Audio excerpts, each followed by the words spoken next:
Hey girls, it's Friday, and yes, that is my angsty 9th grade go-away poster.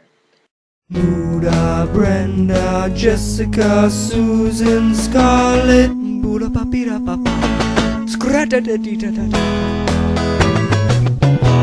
Collab of awesome. So, I'm kind of nervous about this video. I mean, like, I have let people read my fanfiction before, on occasion, which I let some of you guys read the first draft of this story, which this final copy is, like, I want to say, like, the 5th draft of it. I originally was just gonna, I just, like, wrote it, and I was just gonna throw it away. It was just a way for me to, like, get my emotions out about, Season 2, because I think I talked to Muda about it a lot. I was, like, really, really upset when Season 2 ended. But, yeah, things you need to know. It takes place immediately after the Satan Pit. If you watch the show, it takes immediately after the Satan Pit. And it's a fluffy romance fic. It's not anything, there's no, like, action really in it. It's all fluff. It is just a moment that I wish they could have had, even if somehow it would have worked out for them. This kind of moment wouldn't have fit in that show. So this is just a moment I wish they would have had, so I gave it to them. And I hope you guys like it, but you can tell me if you hate it. I don't really care. And I will put a link in my pants. If you would like to read a transcript of the story, it's on fanfiction.net. So if you can't understand what I'm saying or something, there's a link in the doobly-doo. So, without further ado, I present what is currently titled Stuck With You, but I'm probably going to change it. Little disclaimer, before I start.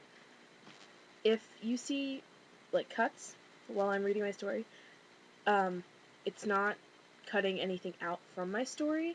It's just, I've had this, like, throat thing for the past couple days, and I can't read 6 pages straight through without coughing. So I'm just cutting out the coughing. So, here you go. The sight of him filled Rose with a familiar mixture of warmth and relief. The doctor flashed her one of his patented "I'm so happy to see you" smiles with his arms outstretched. She ran into them as fast as her legs would carry her. The doctor returned her hug with even more enthusiasm, if that was possible, and lifted Rose off the ground. They stood like that for quite some time, intertwined with each other. When one started to break the hug, the other would pull them closer. After both Rose and the doctor were satisfied with the length of their embrace, the tight hold they had on one another was released. Although from an outsider's perspective, it would almost certainly look less like a hug and more like a death grip. "Right," the doctor began. "Let me rid myself of this spacesuit and we'll be on our way, Miss Tyler." She smiled as he left the room. Rose loved it when he called her Miss Tyler. There was some inflection in his voice when those words came out that made her heart flutter. She was glad to have him back. Ecstatic. But the more Rose thought about the events of the day, the angrier she became. She'd almost lost him today. Then where would she be? Too far from home and without the man who changed her life. Yes, she was happy to be back, but she was definitely upset as well. Rose's disposition changed at the thought. Her hands, once thoughtfully cupped together, were now on her hips. He sauntered back into the room just as her mood shifted. "Where shall we go? I believe I'll let you decide. Come on, anywhere your heart desires." Rose just stared at him, confused by the 100 different things she was feeling. She was trying to plan what to say very carefully, but her face gave away that she was deep in thought. "Are you okay?" Ouch! She slapped him square across the face. Jackie Tyler would have been so proud. "What was that for?" he asked, rubbing his face. "I thought I lost you," she replied as calmly as she could. "Right. Sorry. No way home. I mean, there were no jobs, and the black hole was certainly different, but..." He started babbling and made less sense to Rose than usual. "Rest of your life on a rock." "That's my fault." Rose just continued staring, disbelief in her eyes. Did the doctor actually think she'd slapped him because she would have had to rough it on a rock? For someone so brilliant, he certainly could be daft. "I don't care at all about living on a rock under a black hole, do I? I said you, not your ability to take me back to Mum." Rose was blushing now. She could feel her cheeks turning bright red. The doctor looked dumbfounded. An awkward tension filled the air, but it was cut by the electricity flying between them. He stumbled over his words. Doctor, I just have one question. Before I came back to the TARDIS, I talked to Ida. She said when you were in the pit you were going to ask her to tell me something. What was it? The doctor opened his mouth, but no words came out. He knew exactly what she was getting at. Oh, sure, he guessed how she felt. I mean, come on, look at him. But that didn't mean he could understand it. For a brief moment, he lost the ability to take her through time and space, but she didn't care. Somehow, she still wanted to stay with him. The doctor met her gaze. For once in his 900 years, he was unable to find the words. Right. Silence. Well, Doctor, there's something I have to do whether you like it or not. Her hand brushed across his chest as she reached for his tie. They both flinched at the resulting jolt.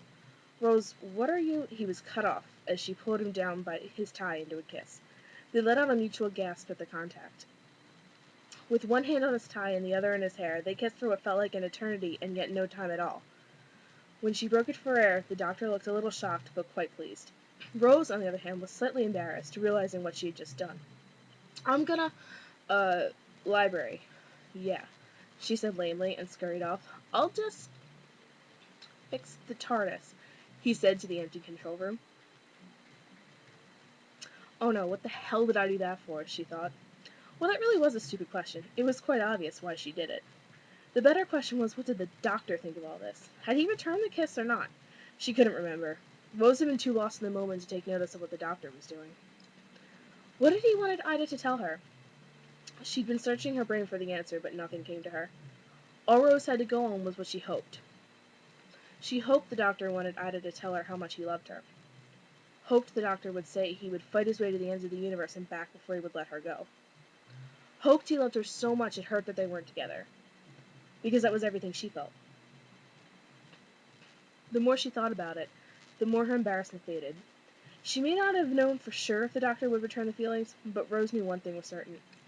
The doctor had definitely not stopped the kiss.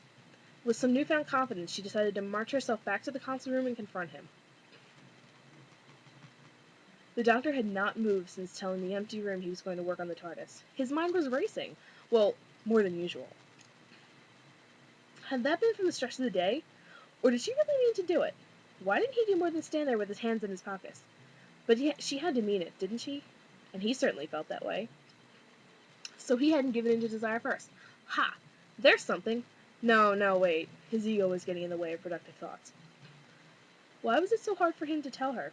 To say, Rose Tyler, I love you. To say, I would fight my way to the end of the universe and back for you.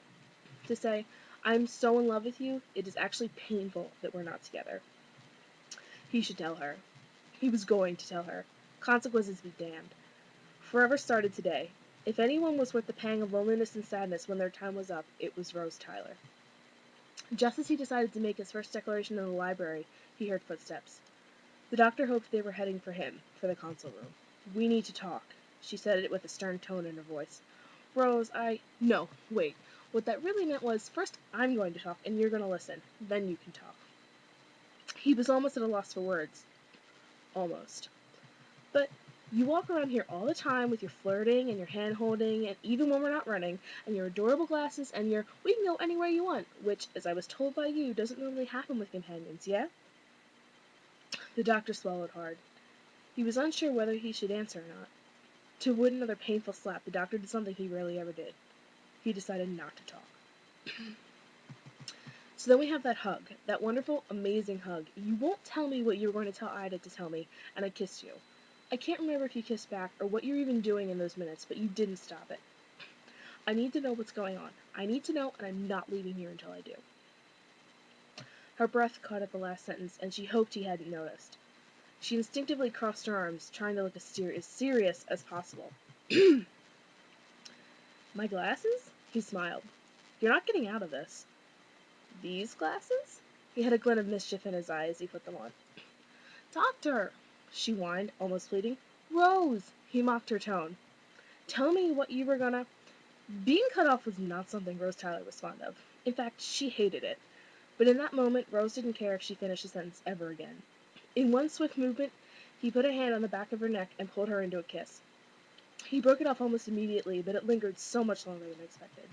She moved her head up towards the doctor's in protest of the separation, but he pulled away. Rose looked hurt, so he gave her an apologetic glance. She was very quick to accept. It was impossible to stay mad at that man for too long. Does that answer your question? Well, for the most part. Her mischievous tone mirrored his own, but the doctor didn't seem to catch it. I'll say it if you want. He was slightly panicked now. How could his point not have come across properly? Every hour, every time you enter a room, whenever or wherever you want. I just thought you'd like it more if I showed you. He finished rather sheepishly. Doctor, as appealing as that sounds, I was just going to say that I'm not sure I was listening, so maybe you should... She ran her hand down the length of his tie. Tell me again. She was coy, that Rose Tyler. The doctor obliged and captured her in a kiss once more. It was growing more intense by the moment as they both came to realize what the kiss actually meant. Satisfied they finally had each other, the two swayed on the spot in a loving hug until the doctor broke the silence. It's my turn to ask a question. Best snog you've ever had? The cheek in his voice was undeniable, but he sounded legitimately curious. She giggled. Oh, there's that Time Lord Eagle I'm so fond of. All right then, allow me to show off some more. An adventure of a lifetime. The doctor went back to his talkative, excitable self, but he refused to let go of Rose's hand, even while trying to fly the TARDIS. The TARDIS jerked as they landed, throwing Rose and the doctor to the ground. Still hand in hand, they turned and looked at each other, laughing. Doctor, where are we? Haven't the slightest. Shall we go and see? Maybe we'll get a good run in. Well, how could a girl refuse such an offer? But no wandering off, promise? I just got you properly. I don't want to lose you. Oh, Miss Tyler, you're one to talk about wandering off. A smirk spread across his face. Besides, you couldn't lose me if you tried. You're stuck with me. Stuck with you? I do believe you were stuck with me. But we'll manage somehow, she said teasingly. And you're absolutely sure about this? About us? He seemed wary of the territory he was walking into. Because my forever and your forever are two very different things. If there's one thing I'm more afraid of than losing you, it's hurting you. Just say the word and none of this ever happened. The doctor searched her eyes for an answer. It was so unlike him to be unable to read someone. But then again, she wasn't just someone. Her eyes gave away nothing, but she tightened her grip on his hand. Rose crawled towards him and kissed the doctor on the cheek. All the answers he could ever need. As he helped her off the ground, the doctor could feel his face flushing red. Rose didn't mention it, and he was thankful for her kindness. A very excited Rose ran towards the doors, practically jumping up and down. The doctor stared with a smile on his face. For one shining moment, everything in his life was blissful. She turned to him, becoming impatient. Come on then, you. She held out her hand for the doctor. He ran towards her and took it in his own. The doctor and Rose opened the TARDIS doors, taking the first steps into their next great adventure.